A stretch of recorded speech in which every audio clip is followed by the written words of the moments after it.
autotund.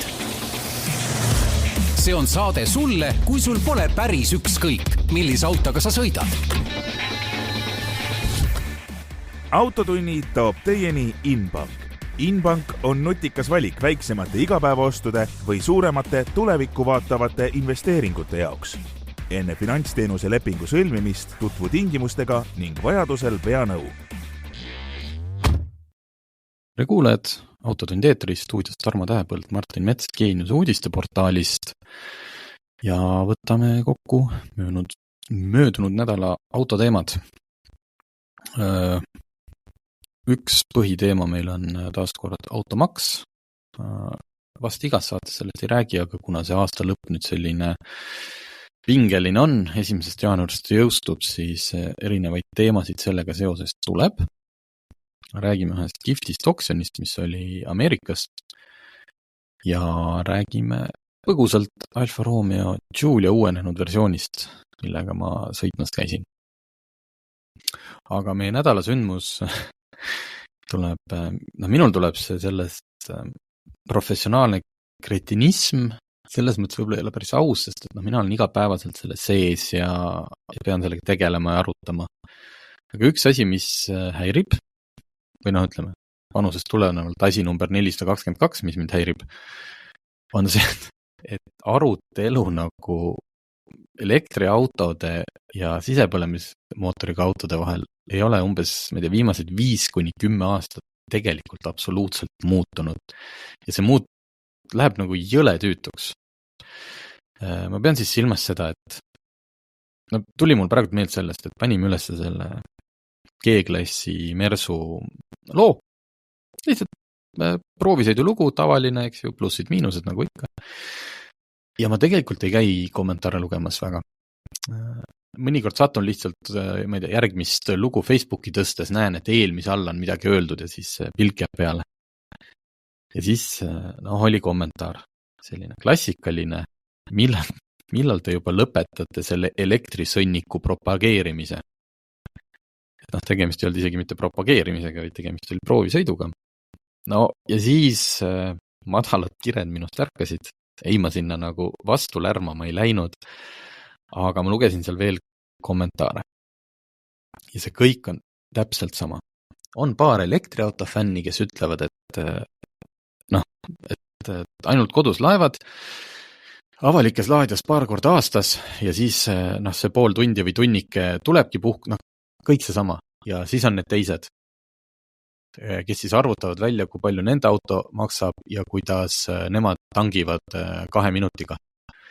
Ja ma käisin hiljuti ühel sellel aasta autode valimise sõidupäeval, kus meil siis nendes walkie-talkides läks täpselt see sama arutelu lahti, isegi nagu selles professionaalide seltskonnas.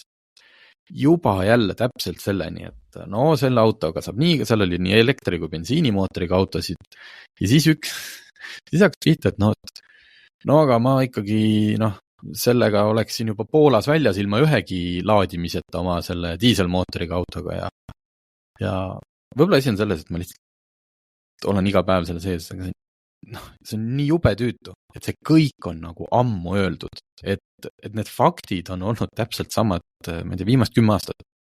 Jah, bensiinimootoriga või diiselmootoriga auto paagi paned sa tõesti täis 2 minutiga. Ja elektriautot sa pead laadima. Ja kõik see muu pädeb ka, et kindlasti kõik elektriauto omanikud valdavalt laevadki kodus ja see, mida me ajakirjanikena teeme, ei ole tegelikult tavakasutus. Mul ei ole kodus laadjat. Loomulikult ma pean hästi palju kasutama neid avalikke laadjaid, aga ma täiesti annan endale aru, et see ei ole tavakasutus. Ja võib-olla tõesti, kui mul see auto oleks ja 1 aasta sellega sõidaksin ja pärast vaataks tagasi, et jah, ütleme terve aasta peale näiteks 4 korda pidin ma kuskil lihtsalt tanklast lõllerdama, et sellepärast, et ma auto laeb. Aga lihtsalt see arutelu see on nii tüütu juba. Et ma sellepärast ei käi ka seal kommentaarides, sellepärast ma ei viitsi seltskonnas, kui see teema jälle tõusetub, siis ma lihtsalt kuidagi imbun minema, sest et see on väsitav. Et äkki läheksime edasi.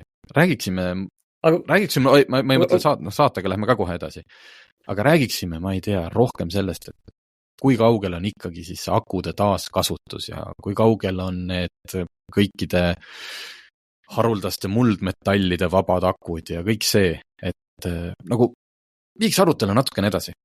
Et muidugi, natuke tuleb endale ka tuhka pähe raputada, loomulikult ma räägin, kui ma jälle kuskil istusin seal tankla küljes või laadja ei hakanud tööle, aga nagu see jutt, et 2 minutiga paak täis versus sina istud 2 tundi laadjas, et igav, ärme teest ära, aitab.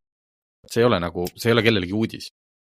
Ja ma julgen siia isegi midagi nagu siia peale öelda, aga eksin, vaata, siin on mingid asjad nagu taustal ka, mis kõike seda on nagu kuidagi võimendanud, pluss veel polariseerinud, alustades sellest rohepöördest ja kuidas seda on tehtud ja nii edasi, kuidas elektri hind, millest me rääkisime, et kuidas see on tõusnud ja kuidas see avalik laadimine on kallis ja siis need asjad aina võimendavad üksteist ja siis see nivisi väga lihtsasti kõik nagu käest lähebki. Ja nagu ikka paljude teemadega, eriti just nagu viimasel ajal, kõik on ennast kuskile nii nurka ära värvinud, et tegelikult selliseks mõistlikuks diskussiooniks on nagu ruumi nagu meeletult vähe. Samas, kui näiteks vaatad kas või seda elektriautode gruppi, siis seal on enam-vähem igal teisel päeval tuleb mõni inimene, kes ütleb, et näed, ma nüüd tahaksin elektriautot osta, esimene valik, andke mingi nõu, et millest ja kuidas võiks alustada ja on näha, et seal on sellised avatud meelega inimesed on ju. Et see ma arvan, et see on igatpidi nagu jõle keeruline, eriti veel vaat tänases sellises polariseerunud maailmas. Jah, ei, ma arvan, et selles mõttes nagu, et kõik ei peagi teadma elektriautodest nii palju kui meie või need, kellel see auto juba olemas on, see on täiesti arusaadav, et kui inimene, kes pole kunagi sellest huvi tundnud, nüüd ühtäkki hakkab põhjusel või teisel, et siis muidugi tal ongi alguses väga nagu küsimused, mis meie jaoks ei ole ammu uudis ja see on täiesti okei. Kui keegi tuleb küsib, et kuulge, ma ei ole nüüd täpselt aru saanud, et miks seal kasti küljes on CCS ja Kademo kirjutatud, et kumma ma peaks valima. Täiesti aus küsimus, loomulikult. Aga just see vaidluse poole asjast, kus kasutatakse argumente, mis ei ole ammu enam kellelegi uudised või ei ole uudis. Okei, aga sinu nädal? Mina olen viimasel ajal hoolega vaadanud seda, et mis toimub Auto24, et siin on tegelikult räägitud seda, et nüüd on see turg on elavnenud ja kasutatud autode turg ka just selle sama teema pärast on, et automaks, et äkki ostaks selle kalli või sellise auto, millel see automaks tuleb või registreerimistasu tuleb kõrge, et äkki ostaks selle kohe ära või isegi kõrge ei tule, ostaks ära, see on mingi kulu, mida sa järgmine aasta ei pea tegelikult ju tegema, vähemalt seda registreerimismaksu osa. Ja siis praegu vaatasin Auto24 on üleval 32 200 kuulutust. Ma mõtlesin isegi, et tegelikult, et see on võib-olla kõigi aegade rekord, et varem ei ole nii palju kuskil olnud. Et siin konkureerivad need automüügikulutusportaalid, Vego, Autodealer. Neil on ka kuskil peaaegu 5000 ligi juba, täitsa nagu okei, nagu selles mõttes numbriline turuosa, et kindlasti arvestades seda palju seal kuulutuse üles panemine Auto24 maksab siis nagu käibeturuos on kindlasti kõik seal, aga ütleme, et tegelikult ka neid teisi kohti kasutatakse täitsa aktiivselt.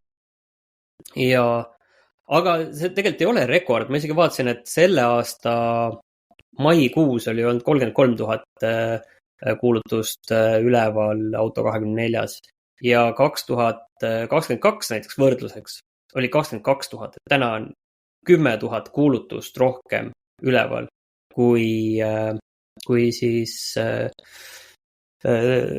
aastat tagasi.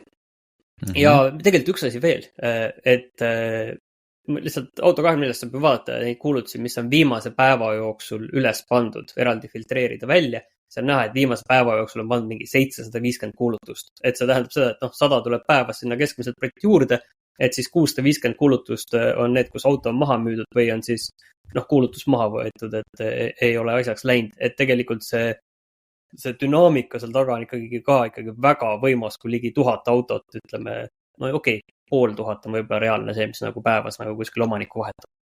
Meile tuli üks lugeja vihje oli teemal, et uurige, et liisingufirmad, et nemad tahtsid ka hakata autot vahetama ja neile tuli liisingust vastus, et seoses suurenenud päringute hulgaga võib taotluse läbivaatamine võtta kuni 2 nädalat. Lasime oma rahageeniusel uurida, et tegelikult ükski nendest suurtest pankadest seda siiski ei tunnistanud või ei kinnitanud, öeldi, et jah, koormus on veidi suurem, aga kindlasti mitte midagi sellist, et nüüd lisaks sellele, et kas ma ei tea, kui sa tellid välismaalt või et kas see auto kohale jõuab, et kas peaks muretsema ka nüüd sellepärast, et kas mul liisingutaotlus üldse läbi jõutakse vaadata, et seda muret ei ole ja selgus, et see vist oli ainult tegelikult olnud siis mingi üks pank, kellel on koostöö ühe autofirmaga ja seal vist ilmselt siis kuskil on see pudelikael seal. Aga teatav suurem taotlustulk muidugi on, nii et kindlasti kui sa oled harjunud, et sa hommikul teed taotluse ja lõunal lähed autole järgi, et seda ilmselt praegult ei tasu loota. Aga tegelikult, mis seal on see, et mida tasub tegelikult väga huvitav on vaadata, mis autosid praegu müüki pannakse, et nagu sa meil meie saate dokumentides kirja pannud, et hobiautosid tegelikult on näha, et väga palju tuleb tegelikult huvitavaid autosid välja, sest hobiautod, et hobidega on nii nagu on ju, et tihtipeale hakkame suure hooga pihta ja siis tuleb elu peale. Et tegelikult on näha, et tõesti palju hobiautosid, mida võib-olla järgmine aasta oleks ikkagi registreerimistasu müügil otsas või siis müügihinnas sees, et täna on siiski nagu selles mõttes mõistlik aeg proovida neid ära realiseerida. Aga mis on kõige olulisem on see, et tegelikult see peaks kõik olema ju selline ostja paradiis täna tegelikult, sest kui pakkumine on nii kõrge, nii suur, siis võiks olla nagu võimalust head kaupa saada hea hinnaga. Jah, ja hobiautode all me peame siis, mul siin mitu tuttavat on sellised, kes aeg-ajalt ongi autohuvilised ja et see on täitsa huvitav, sellega polegi sõitnud, et ei otsi, me ei räägi siin konkreetselt, ma ei tea, 5-liitrise mootoriga ameeriklastest või millestki sellisest, väga karmist, vaid ilmselt paljud inimesed ikkagi realiseerivadki oma seda, ma ei tea, vanaisast jäänud mingi 2000. aasta Opel, mis on väga seas seisukorras, kogu aeg oled mõelnud, siin, Taidu mälestus ja tegelikult päris kihvt ja võib-olla natuke taastaks seda või lihtsalt, et sul on nagu 3 autot ja sa saad aru, et okei, et ma tegelikult selle ma ei tea, Kia või Daewoo Tico, mille ma ostsin omale nalja pärast ükskord oksjonilt, et tegelikult ma ei tee sellega mitte midagi, ma ei ole sellega aasta otsa juba sõitnud ja ma ilmselt ei sõida sellega ka järgmine aasta. Et ma parem siis müün juba maha, et miks ma ei pea hakkama selle automaksu ja kõigega jamama. Et ka selliseid nagu veidrike on hästi palju müügis, mis ei too kellelegi suurt rahalist tulu või seda, et ma nüüd ostan selle ära ja siis kus tegin hea investeeringu. Aga tasub ringi vaadata, just seal siukesi youngtimereid ja asju on päris kihvte. Aga seoses selle siis automaksuga, et siis eile või 30. oktoobril Transpordiamet avas, ma ei tea, ega me ei ole käinud, see leht võis olla seal juba pikalt, aga ametlikult siis teavitas, et nemad on nüüd ka teinud oma automaksu kalkulaatori.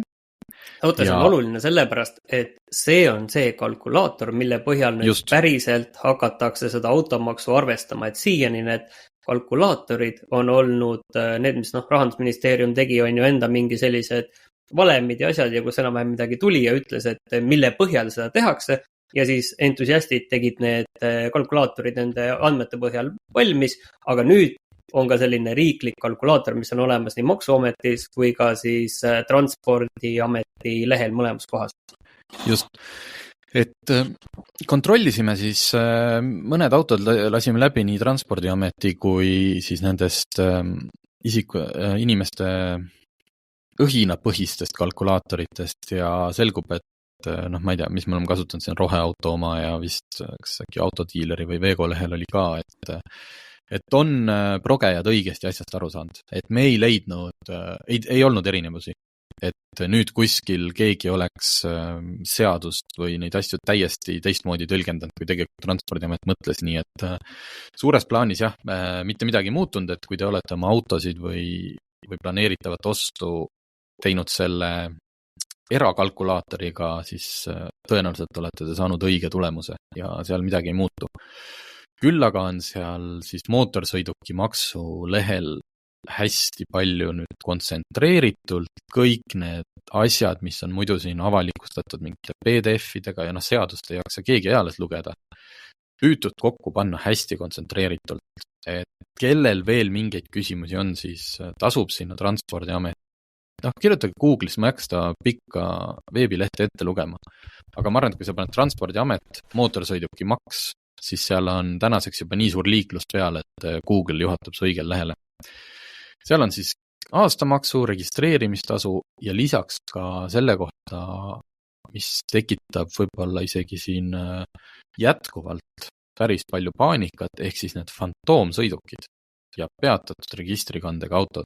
Ka nende kohta on siis selgitus pluss siis see KKK ehk korduma kippuvad küsimused, kõik erinevad näited, et stiilis. Mul oli firma, mis on tänaseks äriregistrist kustutatud, aga nüüd on selgunud, et firma nimele on registrisse jäänud romusõidu. Kuidas saan selle kustutada? Kõik sellised küsimused on seal püütud ära vastata. Et see fantoomsõiduki teema on tunne ja need ärikad, kelle äriplaanist me täpselt jätkuvalt keegi aru ei saa, kes siis Facebookis väga mitmed kuulutavad, et kas sul on see fantoomsõiduk sinu nimel, et tahad mootorsõiduki maksust pääseda, ma ei tea, 2 euro või mis euro eest, kirjutame selle minu nimele. Et see äri on väga hooga käimas. Siin täna oli Postimehes ka lugu nüüd ühest tegelasest, kes ütles, et ta täpselt ei tea, paljude nimel neid autosid on, aga see on kuskil 1600 kuni 1800 kandis.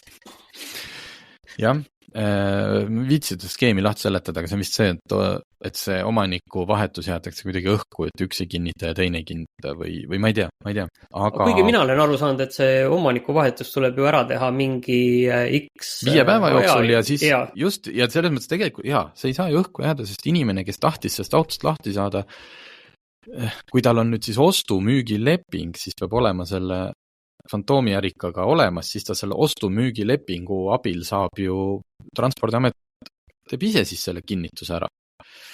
Ja kusjuures ostu-müügilepinguga, mis on paberi peal, sellega võib minna tegelikult, kui ma nüüd ei eksi, sinna Transpordiameti büroosse ükskõik kumb osapool tegelikult. Ja, aga nüüd, et tahaks siis rõhutada, et peatatud kandega sõidukite registrist lõplikuks kustutamiseks on üleminekuperiood kuni 2026.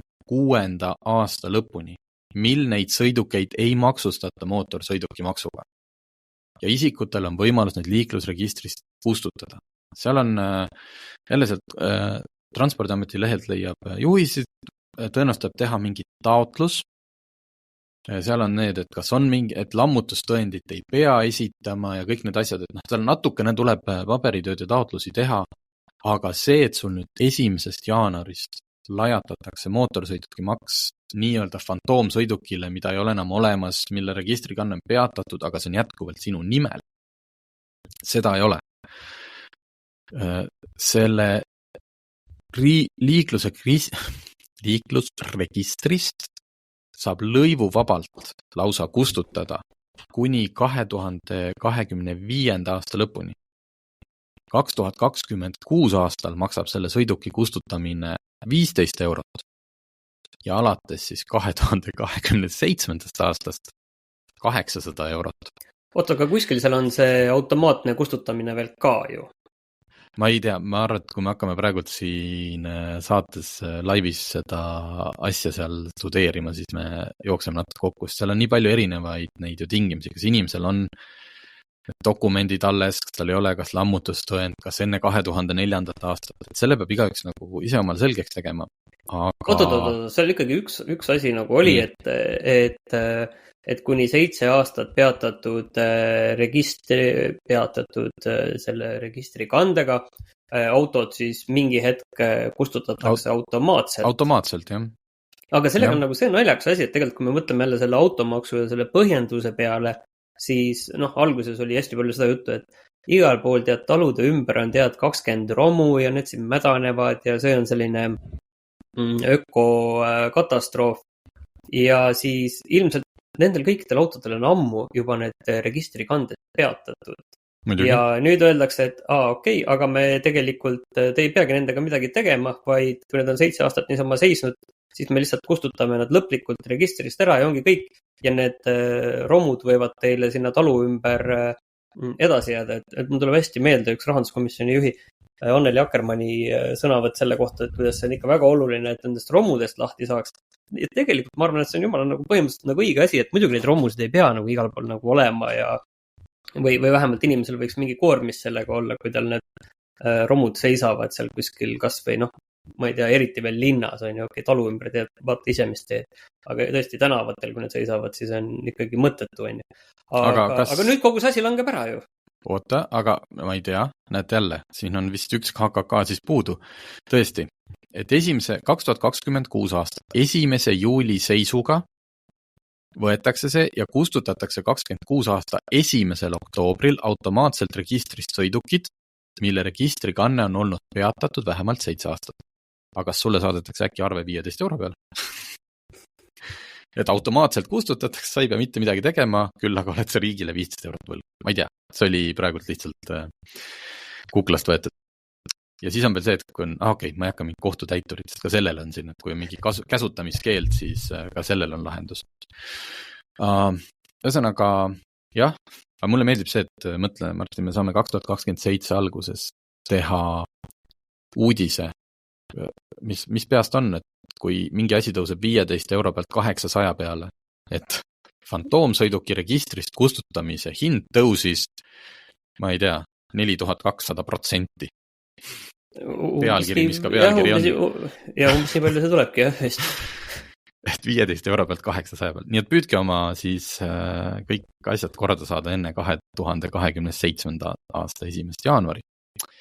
Aga veel selle numbrimärk või selle fantoomsõidukite endal nimele kirjutamisele, seal võib olla, ma ei tea, kas see oli algusest peale, võib-olla ongi neil see idee või see on lihtsalt lisaäri, aga kõik need tüübid, kes on omale nüüd 1000+ autot enda nimele võtnud, müüvad numbrimärke.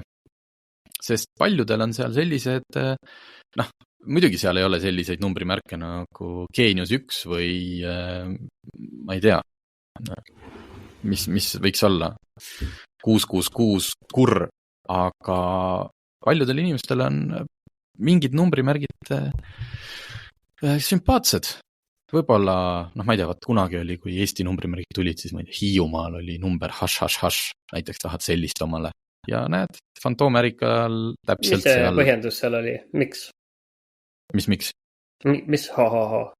Hiiumaal meil kunagi jagati maakondade kaupa olid mingid numbritel olid, et Hiiumaal, kui hakati neid Eesti numbrimärke jagama, siis Hiiumaal jagati hash numbritega. Ja vist oli 2012 aastast ju ei ole enam numbrimärkides täishäälikuid. Ühesõnaga, mul üks meie kaasautor tegi selle protsessi läbi. Ma ei ole seda lugu veel või nuppu üles pannud, ta kirjeldas sellega ära. Võib-olla ta tegi ise või sai millest valesti aru, aga igatahes. Tema nägi ühte numbrit, ta ütles, ta ei ole kunagi olnud seda tüüpi inimene, kes tahaks omale sellist numbrimärki, ma ei tea, 320 BMW. Aga kui ta nägi, et on võimalik osta number tähtedega auh, ehk siis nagu koer, siis oma projekti autole, okei. Et need ärikad seal ütlesid, et see on 15–25 eurot, tavaseire number. Siis tuleb seal mingid duplikaadid teha 20 eurot ja pärast võetakse nii-öelda see auto uuesti sinult tagasi tasuta ja sisuliselt on kiirarvutus umbes 50 euro eest saada omale teistsuguse numbri. Ta siis tegi selle protsessi läbi ja temal oli lõpptulemus 225 eurot, sest seal oli ikkagi üks omanikuvahetus tuli teha, duplikaadid olid 30 eurot, mitte 20, nagu see ärikas väitis. Ja siis tuli ikkagi võtta transpordiametist veel üks number, sest mingi number ei saa õhku jääda ma ei viitsi ette seletada, see on päris keeruline. Mina kunagi tahtsin... Olemusolevale autole tuleb võtta uus number, ma saan aru. Just, ma kunagi tahtsin sõbraga autonumbrid ära vahetada. Tal oli gift number, millest tal oli suva. Ta ütles, kuule, ma ei tea, tahad endale vahetame ära, et mul vahet ei ole. Hakkasin ka seda protsessi uurima ja sain täpselt aru, et see ongi umbes 250 eurone nagu case lihtsalt selleks, et saada omal naljakas number. Ja siis pärast oli see, et see Rondier või Fantoomerikas veel seda autot enda nimele tagasi kirjutamiseks ikkagi hakkas küsima, et kuule, aga nüüd siin veel 55 eurot selle ümberkirjutamisest, siis ta saatis küll selle pikalt, ütles, kuule, näed, sa ütlesid, et see on tasuta. Ühesõnaga, numbrimärgi äri. Et võib-olla teevad nad sealt omale, võib-olla oli see algne eesmärk, et sa kirjutad endale 1500 autot ja kui sa saad sealt mingi 100 või 200 numbrimärgiga äri teha, siis on ju inimesed on leidlikud, hämmastalt leidlikud. Siin muidugi tekib küsimusi selles mõttes, et kui ütleme, et need ongi mingid autod, mis on 7 aastat, ütleme niiviisi kasutusest juba registrist maas olnud ja siis vahepeal tehakse duplikaadid sellele ja siis tekib küsimus, et miks neid duplikaati vaja on või kus need olid või pannakse uus number, tähendab sellele vanale autole, on ju. Et siin nagu mingid küsimused tekivad, et äkki ikkagi ei peaks seda autot kustutama, et võib-olla selliste autode kustutamine päriselt, ütleme, et kui sa tahad siis sinna Transpordiametile mingit taotlust teha, et kuule, et ma tahaksin seda nüüd kustutada, seda autot enam ei ole, aga ma lasin just uue numbri panna sellele natuke aega tagasi. Nii et selline numbrimärgi äri käib, et see on asi, mida ma ei tea, ma võin soovitada küll, et tore numbrimärk on ju tore, kui see on nutikas või mingit pidi inimesele tähendus. Kui see ei ole piinlik, jah? Siis miks mitte? Just nimelt, kui see ei ole piinlik. Aga veel siis need automaksu teema lõpetuseks, et siin Norstat tegi uuringu. Uuriti siis, et mis autosid inimesed üldse praegult selle, nimetame seda siiski buumiks, käigus tahavad. Et üks on müügistatistika, eks ju, uute autode ja tegelikult on siis see, mida tahetakse. Et 35% soovib järgmiseks autoks soetada diiselmootoriga sõidukit. Ja see on populaarne eeskätt eesti keelt kõnelevates peredes ning pigem Lõuna-Eestis. Näiteks 70% Võrumaa elanikest usub, et nende järgmine sõiduk saab olema diiselmootoriga. Et bensiinimootoriga sõidukit tahab 33%, elektrit 7%. Ja ma ei tea, kõlab ju loogiliselt, mina tahan ka järgmiseks autoks. Hetkel vaatan diiselmootoriga sõidukit. Ja see lõhe pidi ju mööda Emajõge ikkagi jooksma ju, et seal on allapoole diisel ja üleval on bensiin ja nagu murrakud ikkagi, see vaata Emajõgi ikkagi nii lai, et see ikkagi lööb selle Eesti 2. Ja, aga ma olen ka peaaegu varsti juba 20 aastat Tallinnas elanud, aga ma tulen ikkagi Lõuna-Eestist, nii et sa võid poisi Lõuna-Eestist ära võtta, aga Lõuna-Eestit sa poisist kätte ei saa.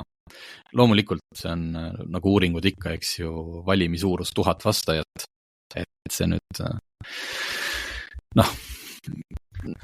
midagi näitab, aga huvitav jah, et see diiselmootori ma mõtlen, et kas inimesed on ikkagi selle kalkulaatori kallal piisavalt käinud, vaatavad tanklaposte, et tihti on ju see, et diiselmootoriga lihtsalt on CO2 väiksem. Et me oleme siin ka valmistamas ette edetabelit, millised oleks head autod, mida me soovitaks nii autona, mis ühtlasi oleks siis ka soodsad automaksu või aastamaksu ja registreerimistasu osas. Ja oleme siin päris palju neid juba kalkulaatorist läbi lasknud ja leidnud, mis ei ole ka üllatus, et päris suur osa on ikkagi sellel CO2 numbril. Ja siis hakkavad vaatama, et kaks täiesti ühesugust autot vaatad tänaval, selles mõttes nagu erimargid, sama stiil, mis oli. Ja saad aru, et ühel, kuidas iganes see seal siis tehases või nendes laborites on CO2 numbriga tunduvalt väiksem kui teisel. Mõlemad 2-liitrised bensiinimootorid, kaaluvahe 100 kilo. See siis selle, kellel väiksem CO2 on, aga see CO2 vahe on päris suur. ja siis saad aru, et ikkagi kui me just ei lähe vandenõuteooriatesse, et keegi kuskil hästi petab nendega ja saab mingeid müstilisi numbreid, siis ikkagi on näha, kuidas inseneritöö seal mootorite ja kõige selle osakonnas ikkagi erineb. Et kes suudab oma selle 2-liitrise bensiinimootori saada välja nagu ühe CO2 numbri ja siis on teine autotootja, kelle auto, nagu tavainimeseks mingit vahet, sõidab täpselt samamoodi, on täpselt sama suur, täpselt sama palju nuppe ja luksust on sees. Natukene raskem, hästi natuke raskem. Just, hästi natuke raskem, toodab täiesti teistsuguseid CO2 numbreid. Ja kui sa hakkad neid kalkulaatorisse lööma, siis see mõjutab ikkagi tuntavalt. See mõjutab ikkagi väga tuntavalt, et olles ise Volvo V60 just eile sinna kalkulaatorisse sisse löönud nii hübriidi kui mitte hübriidi numbreid samas ajast. Sa mõtled pistik-hübriidi siis, eks? Ja pistikut ikka, ja. Ja just, et rõhutame siin, et äkki ei läheks et proovime vältida seda, mida automüüjad hästi palju räägivad kogu aeg, et tohutu inimesed ostavad kõik hübriide ja ise arvutavad sinna alla need mild hübriidid ka, millel mis ei ole päris hübriid ikkagi. Aga jah, diiselmootori puhul... Pistikhübriidide osakaal, ma saan aru, on tegelikult seal 2% juures reaalselt kuskil seal natukene peale võib-olla uute puhul. No jah, sest uute puhul, aga ma arvan, et see tõuseb päris hooga, sest et ma ütlen, kui ma sõitsin siin hiljuti Hyundai Santa Fe'ga uuega, tore suur luksuslik linnamaastur, umbes 60 000 eurot maksab, siis sellisel autol, ta sõidab, Hyundai'l ei ole kõige suurema elektrilise sõidulatsega need autod, aga ütleme, 50-60 kilti vast ikka sõidab ära. Siis pistikhübriidi ja tavahübriidi hinnavahe on see paar tuhat eurot ainult, mis kuskil Dacia hinnaklassis, eks ju, on tuntav vahe, aga see, et kas sa maksad auto eest 63 000 või 65 000 eurot, aga sul hästi kiiresti lõin kalkulaatorist läbi, et juba ainuüksi see registreerimistasu pealt tuleb sul vist tuli äkki mingi 1800 eurot tagasi, või oli 1200, pluss siis veel aastamaks ka. Et ma arvan, et see pistikhübriidide vähemalt hetkeline mingi võidukäik tuleb, kuniks siis Euroopa Liidu vist see natuke see seadus muutub või see mõõtmiskord, et neid pistikhübriididele seda 1-liitrist kütusekulu, mis ei ole realistlik, väga ikka enam varsti ei ole. Aga hetkel on nad automaksu valguses päris geniaalne lahendus.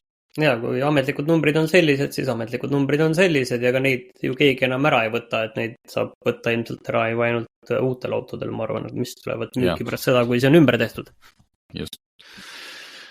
Nii, toredaid uudiseid ka.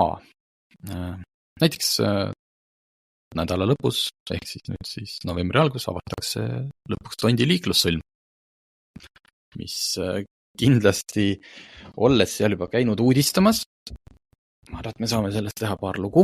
Seal oli päris huvitavaid lahendusi rattateedega. Ühel pool teed läheb seal Kotka tänaval rattatee, mis lõpeb põhimõtteliselt mitte kuskil ja teisel pool on ka rattatee, et kas neid oli nüüd 2 vaja.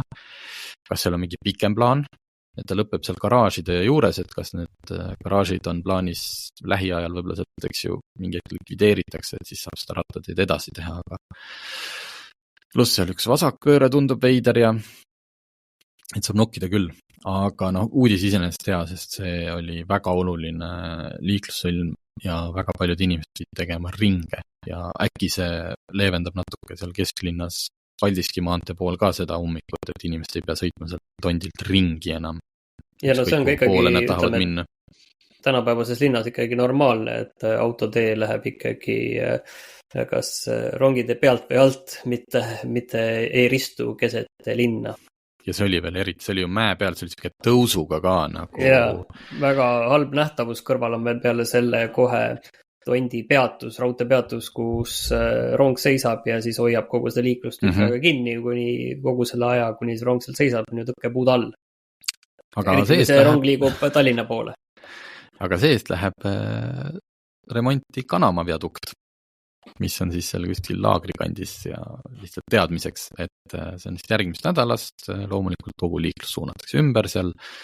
Põhjuseks lihtsalt see Kanama viadukt ei vasta enam amortiseerunud ja kui seal kõvasti nüüd siin kaitsekulutuste valguses sõjatehnika voorib kuskile polügoonidele sinna Aegviidu ja kanti ja üldse, et siis ka sellepärast tuli see viadukt uueks teha.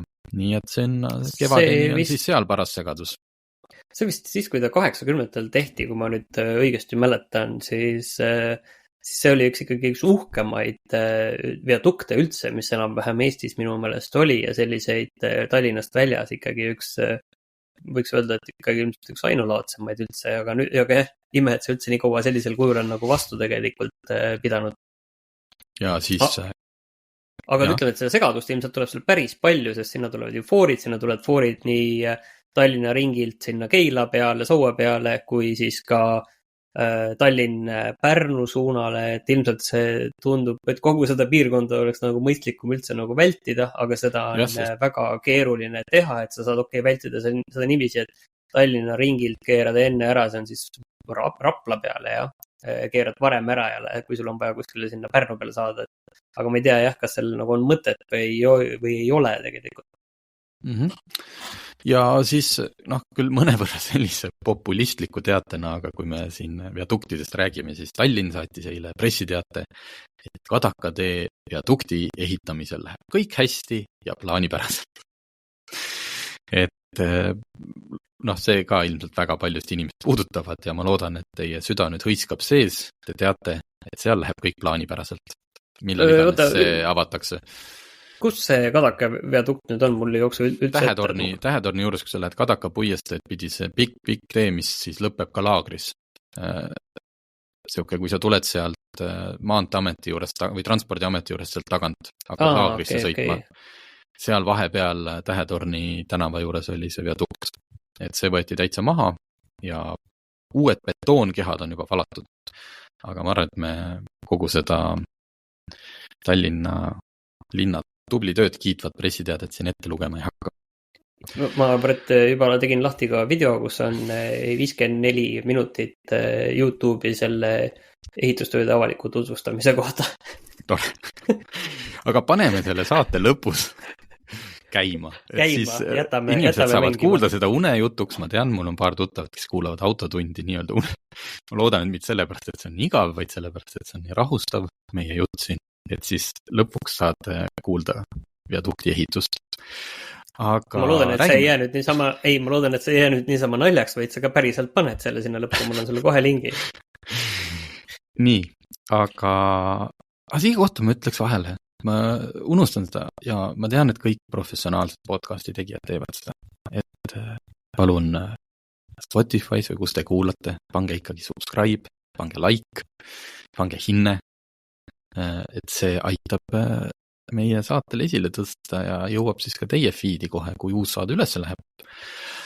Aga et te ikkagi selle like'i ja selle paneks, räägime natuke autodest ka. Siis ma pikalt ei peatu, aga ma soovitan teil guugeldada sellist asja pärast saadet Rudy Klein Collection. Rudy ilma tavalise iiga, Klein nagu Klein. Ameerikas Californias toimus siis Sotheby's auction, kus müüdi maha Rudy Kleini autopark, aga see on täiesti eriline sellepärast, et kõik need autod siin on kas täielikud romud või siis sellised, et sa saad aru, mis auto on, aga selle taastamiseks kulub miljoneid. Ja me ei räägi, et siin on mingid vanad 60 Chryslerid, vaid siin tulemustes siis esimesel kohal, mis ületas kõikide ootusi, arvati, et see auto müüakse maha, estimate oli 3,5 miljonit. See auto müüdi maha 9,3 miljoniga. Tegemist on siis Mercedes 300 SL Gullwingiga, selle kajakatiivaga, mis on nagu nii hinnaline auto. Aga tegemist on alumiiniumkerega ja selliseid alumiiniumkerega Gullwinge toodeti ainult 29. Ja see on nendest kõikidest Rudy Kleini, selle nimi oli Junkyard Collection, sellepärast, et see Rudi Klein veidrikuna lihtsalt ostiski kas kokku mingeid romusid ja need kõik vedelesid lihtsalt laoplatsil riiulites.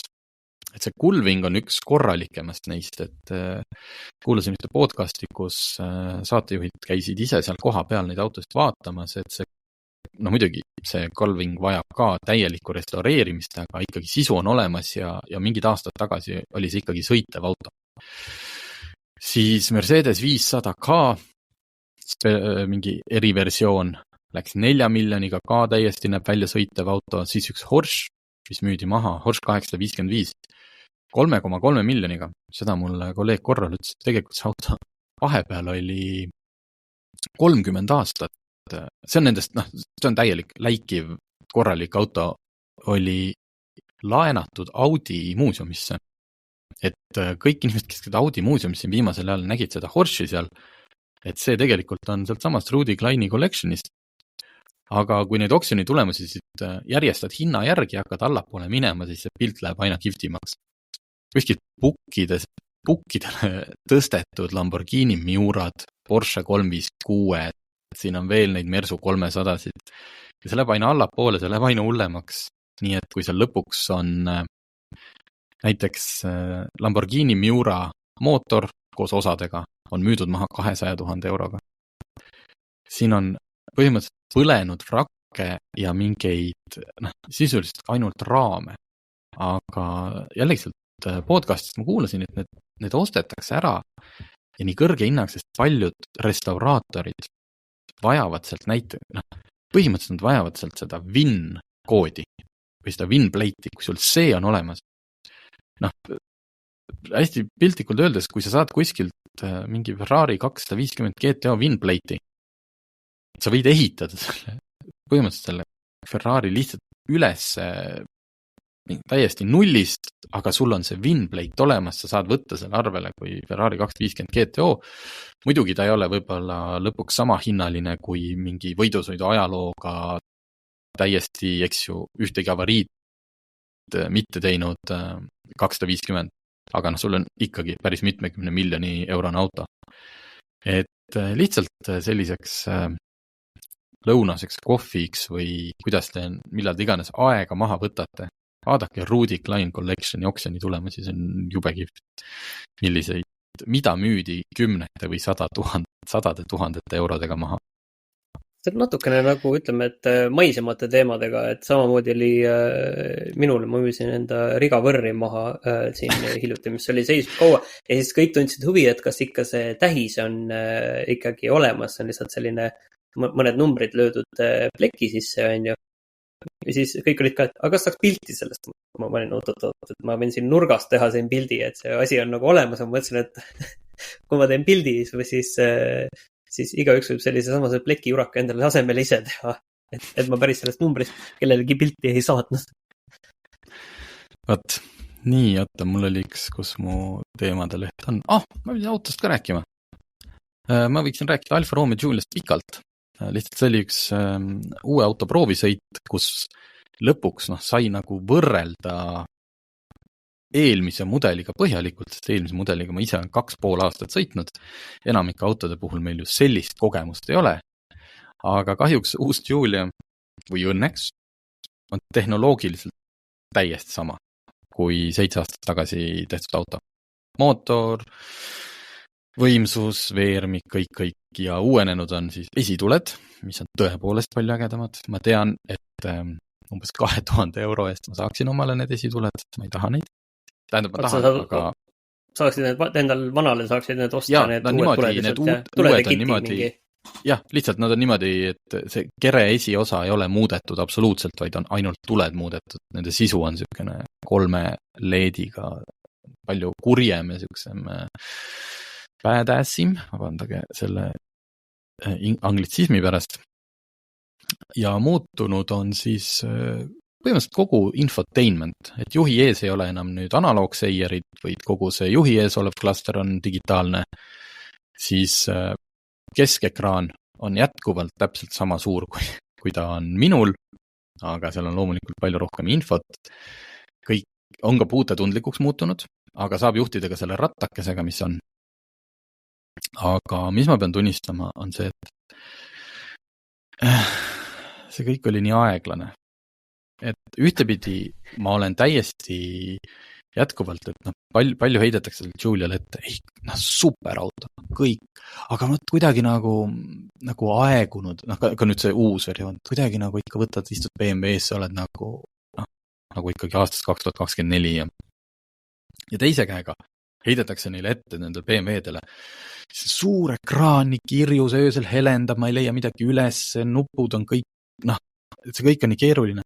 Julia on geniaalselt, see on lihtsa ülesehitus, kõik su kogu kliimablokk on nuppudega, kõik käib, hästi palju asju saab päris nuppudega, kõik see on seal olemas ju, mida me nii-öelda teise käega kuskil teistes autodes ihaldame, kus ei ole ühtegi, ei ole mingit jõhkrat suurt ekraani, kus sul on mingine ChatGPT AI assistent, kirjaklamber hüppab, eks ju, üles.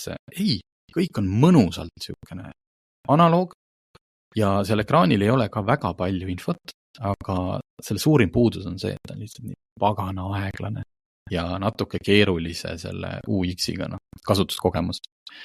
Et hästi lihtne, tahan proovida seal natuke muusikaseadeid, et bassi juurde midagi vähemaks. Nii, kõigepealt üles leida, kuidas see üldse käib. Minul on see alfa kogemus, selle auto, umbes nende loogikat tunnen, see on veidi muutunud. Nii, lähen sinna, vajutan nuppu, vist vajutasin vähe, vajutan teist korda veel ja tegelikult selgus, et nüüd läks 2 klikki kirja. Saad aru, nagu arvuti, mis on sul, Chrome on, eks ju, võtnud ära kogu RAM-i sul ja sa teed mingid klikke ja siis hakkavad aknad avanema või asjad juhtuma. Aga selles mõttes, et vähemalt ütleme, et kui nüüd talve ajal üle mindi, siis selle kellaaja vahetavad need autod vähemalt ise ära, see on vähemalt hea, on ju. Erinevatest vanadest autodest, kus sa pead seda nokitsema ja eriti tüütud. Ma seal minis ei viitsinud seda teha, ütleme, tükk aega ja siis ma vaatasin, okei, ma võtan selle ette, aga see rullikute keeramine ja erinevatel ekraanidel majandamine, see ikka täitsa nagu tüütu ettevõtmine. Ja mis nagu viimase kirstu kogu selle meediasüsteemi, viimase naela selle meediasüsteemi kirstu lõi oli see, et selle terve nädalavahetuse jooksul see jupstükk ei suutnudki ühendada mu telefoni Android autoga. Android auto on olemas, küll kaabliga, olgu, nagu nii võtavad need, seal on ka juhtmevaba laadimine, mina seda ei saa kasutada, mul on siuke telefoni ümbris, et ma nagu nii sõidan autos päris tihti kaabli küljest, mul ei ole see probleem, sellepärast et kõik see veisi ja kõige kasutamine võtab päris palju akut, aga lihtsalt ongi Android Auto Connection failed, please look your phone screen, seal ei ole mitte midagi ja ongi, mitte midagi teha anna. Ja asi ei ole telefonis. Kui mul siin aasta tagasi oli veel vanem telefon, siis ma tihti kahtlustasin, et äkki mul telefon vana või midagi on Bluetoothiga, siis siiamaani on kõikide prooviautodega Android auto töötanud ükskõik kas kaabliga või juhtmevabalt. Ja selles autos tekkis error. Ja võt see ajab mind päris närvi, kuigi ma olen tohutu suur Alfa Romeo Giulia fänn siis. Et ei ole pidanud selle 7 aastaga mitte midagi muutma. Selles mõttes, teil on perfektne auto, veermiku, mootori, okei, seal on mingid vead, aga las nad olla. Ja teil on te teete mudeli uuenduse ja te lihtsalt ei leia kuskilt riiulist kiiremaid kiipe või ehitada valmis. Eriti arvestades, kui lihtne kogu see ekraan on, kui vähe on seal funktsioone ja asju.